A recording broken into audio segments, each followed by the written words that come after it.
Grabe ano, mahirap gawin pero lumalakas po yung panawagan at reaksyon ng taong bayan. Taong bayan kasi mahalaga yun. Yung iba kasi ayaw sumama sa taong bayan eh. Hindi daw sila kasama. Hindi kayo kasama.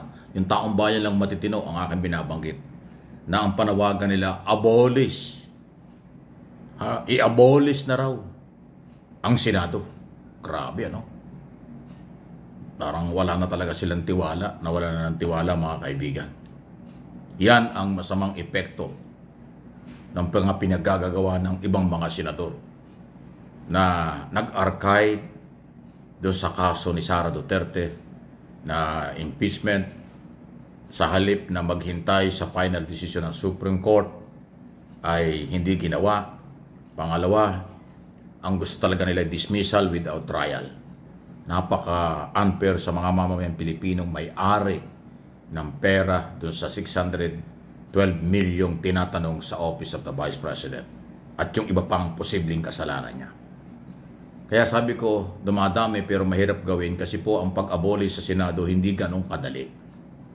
Dahil kasi pag inabolish mo ang Senado, abolish mo rin ang Kongreso. Pero ma-abolish lang yung mga yan kung babaguhin ang saligang batas.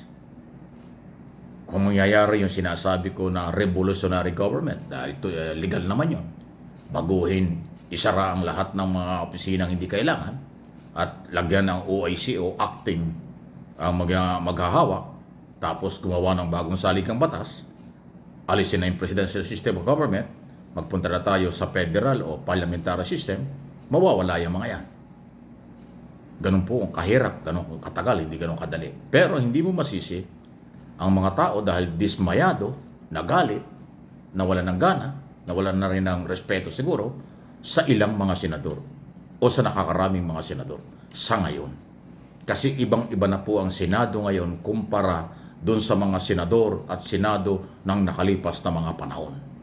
Ngayon masyadong walang prinsipyo, puro pamumulitika lang, kampihan, hindi ho panindigan nila yung kailang trabaho at posisyon as Senador ng Republika ng Pilipinas.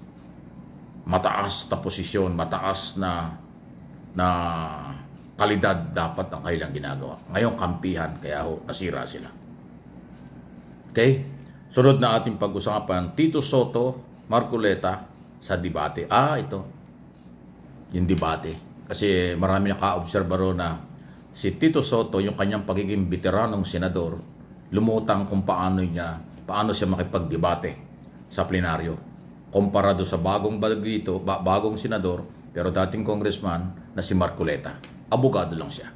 Pero pagdating sa prinsipyo at argumento, mas malalim si Tito Soto sa aking observation. Diba? Kumpara doon sa ang dating ni Marcoleta, parang kawalan ng respeto sa mga congressman. Kawalan ng respeto sa buong kongreso. At nasabi ko na kung anong dahilan kasi may galit yan sa mga congressman at sa speaker kasi nawalan siya ng posisyon. Doon sa 19th Congress, tinanggal siya sa mga committee membership at kung ano pa posisyon dahil nga siya iba ang galaw. Kaya nung siya maging senador, nag-iba ang dating. Parang gusto na niyang ibaliwala yung authority, exclusive power ng Kongreso sa proseso ng impeachment. Hindi lang siya abogado ng kanyang paniniwala sa batas. Kung hindi siya naging abogado na rin ng mga Duterte, lalo na si Sara Duterte. Kaya mas magandang dating ni Soto dahil kahit siya nasa oposisyon, minority leader nga, pero yung kanyang pagiging independent at malasakit dun sa purpose na nasa ng katotohanan, nasa ng katarungan. Kailangan try and decide.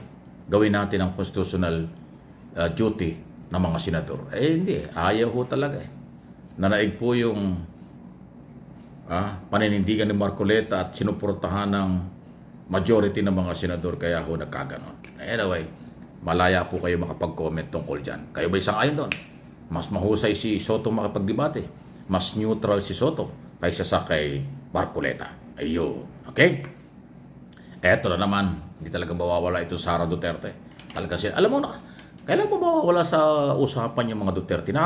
Sawa na rin ako dito sa mga ito Kaya lang sila ho yung laman ng balita araw-araw Dahil may kaso sa ICC yung matandang Duterte. Ito naman si Sara, maraming ginawang kalokohan na hindi niya may paliwanag. Tapos biyahe ng biyahe. Sa kanyang mga biyahe, walang ginawa kundi paninira sa Pilipinas.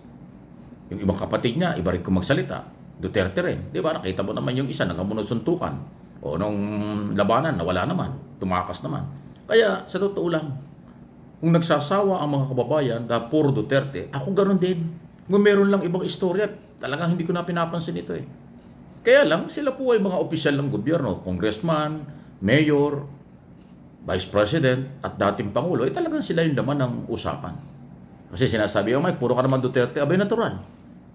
Alam ka naman natin pabayaan ang kailang ginagawa. Alam ka naman konsintihin natin ang kailang ginagawa. Hindi na ho maganda sa mamamayan Pilipino, hindi rin maganda sa gobyerno, hindi ho magandang asal, hindi ho magandang halimbawa sila eh. Masyado silang umaabuso, pati pananalita, pati galaw, lahat ng ginagawa nila. Hindi pa, dapat pamarisan eh.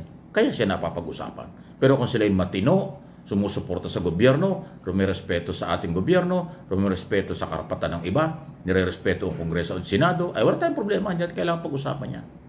Kaya napapag-usapan kasi ang attitude nila parang sila hari-hari. Katulad nito.